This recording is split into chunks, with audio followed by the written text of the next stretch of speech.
Namaste Andy. I am Dr. Shruti, consultant and fertility expert at 49 Hospitals, LB Nagar branch.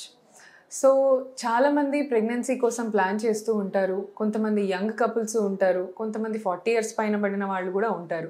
ప్రతి ఒక్కళ్ళకి ఈ problem రావచ్చు. మేము యంగ్గా ఉన్నాం కదా, మాకు నార్మల్గా అయిపోతుందేమో అని లేదండి. ఈ మధ్య కాలంలో 20 to 25 ఇయర్స్లో ఉన్న వాళ్ళలో కూడా సంతానం కలగకపోవటం అనేది కామన్గా చూస్తున్నాం అనమాట. ద రీజన్ బీయింగ్ వీళ్ళకి ఎగ్స్ తొందరగా అయిపోవటం.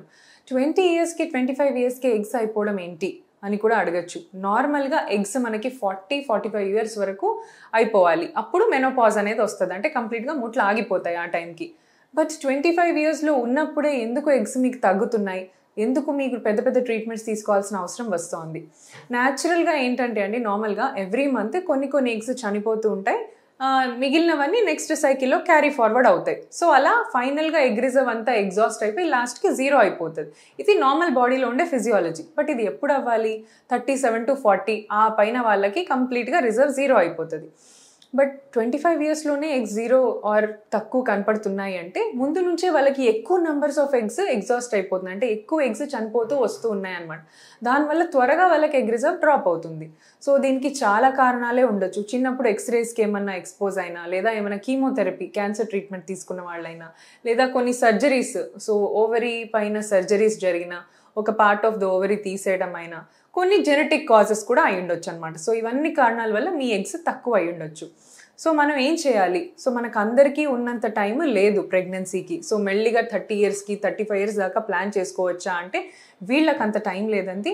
25 ఇయర్స్కే మీకు ఎగ్స్ తక్కువ కనపడుతున్నాయంటే immediately you have to plan pregnancy within 6 months. 6 months లోపు మీరు ప్రెగ్నెన్సీ వచ్చేలాగా ప్లాన్ చేసుకోవాలన్నమాట.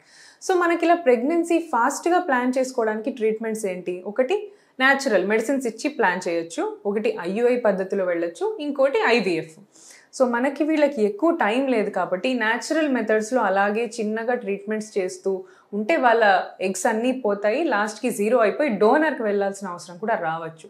సో అందుకని మనం maybe 1 or 2 IUI cycles try చేసి ఇమ్మీడియట్గా IVF ప్లాన్ చేసామనుకోండి, అట్లీస్ట్ వాళ్ళకి ఎగ్స్ ఉన్న టైంలో మనం బెస్ట్ రిజల్ట్స్ తీసుకురావచ్చు. అన్నిటికంటే ట్రీట్మెంట్స్లో మ్యాక్సిమం సక్సెస్ ఉన్న ట్రీట్మెంట్ వచ్చేసి IVF. So test tube baby, దీంట్లో 65% ప్రెగ్నెన్సీ ఛాన్స్ ఉంటుంది అమ్మాయికి.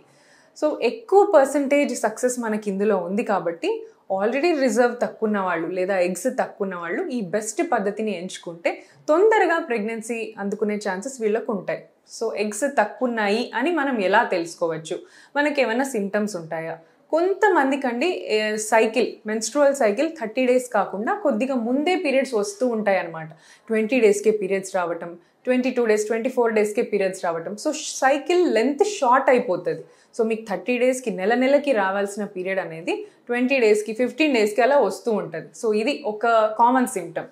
సో స్కానింగ్ ఇలాంటి వాళ్ళకి డౌట్ఫుల్ సస్పిషన్ ఇండెక్స్ ఉంటుంది మనకి. సో స్కాన్ చేసి చూస్తే ఎగ్ నెంబర్స్ నార్మల్గా each ఓవరీలో 6 eggs or 8 eggs, 6 to 8 eggs అనేవి ఉండాలి ఈచ్ ఓవరీలో. సో ఇందులో 6, ఇందులో 6. బట్ వీళ్ళల్లో less than 4 అంటే 2 eggs 3 eggs అంతే కనపడతాయి అన్నమాట. సో ఇలా తక్కువ ఉన్నప్పుడు వీళ్ళని ఓవేరియన్ రిజర్వ్ మీకు తగ్గింది, poor ovarian reserve are diminished ovarian reserve అని చెప్తామన్నమాట. సో ఇలా స్కాన్ ద్వారా డయాగ్నోస్ చేయొచ్చు. నెక్స్ట్ ఇంపార్టెంట్ టెస్ట్ అందరికీ తెలిసిన ఒక common test serum AMH. So AMH అనే టెస్ట్ బ్లడ్ ద్వారా తెలుస్తుంది. సో ఆ అమ్మాయికి బ్లడ్లో AMH హార్మోన్ అనేది ఎంత ఉందని చెక్ చేస్తాము. హార్మోన్ లెవెల్స్ 2 కన్నా తక్కువ ఉన్న ఎగ్ రిజర్వ్ తగ్గిపోతుంది అని ఇండికేషన్ అనమాట.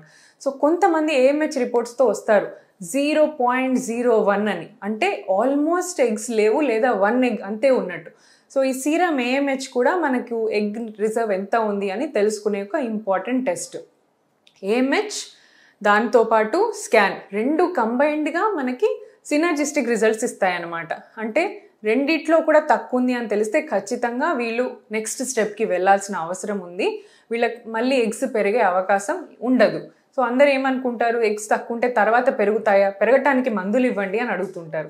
ఎగ్ రిజర్వ్ అనేది బాడీలో ఫిక్స్డ్ ఉంటుందండి. ఫీమేల్స్కి ఎన్ని ఎగ్స్ ఆ అమ్మాయిలో ఉండాలనేది పుట్టినప్పుడే ఆ టోటల్ ఎగ్స్తో పుడతారు వాళ్ళు. సో మళ్ళీ కొత్త ఎగ్స్ అనేవి పెరగడం జరగదు. సో వన్స్ మీ రిజర్వ్ తగ్గింది అంటే it will keep on falling, కానీ you won't grow new eggs అనేది రాదు. సో అన్లైక్ మెన్లో అలా కాదు, స్పర్మ్ మళ్ళీ స్పర్మ్ తీసిన తర్వాత మళ్ళీ స్పర్మ్స్ పెరుగుతూనే ఉంటాయి. సో వీళ్ళల్లో కాకుండా ఫీమేల్స్కి ఇలా ఫిక్స్డ్ నెంబర్ ఉండటం వల్ల ఈ ప్రాబ్లం ఫేస్ చేస్తారు. సో దీనికి మెడిసిన్స్ కానీ ఏవి కానీ ఎక్కువగా పనిచేయవండి. సో ఇమీడియట్గా మనం ఒక పెద్ద స్టెప్ తీసుకొని IVF treatment are IUI treatment are బాగా తగ్గిపోయి ఆల్మోస్ట్ జీరో ఉన్నప్పుడు ఫైనల్ రిజార్ట్లో మనం డోనర్ ఎగ్ని కూడా ఆప్షన్స్గా తీసుకోవచ్చు. సో డోనర్ ఎగ్ ఎలా దొరుకుతుంది అవన్నీ ఫర్టిలిటీ సెంటర్ వాళ్ళు మీకు చూసుకుంటారు. ఫర్టిలిటీ సెంటర్ వాళ్ళు మీకు డోనర్ ఆప్షన్ ఇస్తారు, డోనర్ ఎగ్స్ని కూడా ప్రొవైడ్ చేయడం జరుగుతుంది. So but this is the last resort, ఎందుకంటే every female will have the feeling that she has to be the biological mother of the child. So వాళ్ళ ఎగ్స్తోనే మనం ట్రై చేయడానికి మ్యాక్సిమం చూస్తామండి. బట్ ఏ స్కోప్ లేదు, egg అసలు లేదు అనుకున్నప్పుడు మాత్రమే డోనర్ ఆప్షన్కి వెళ్ళాల్సి ఉంటుంది.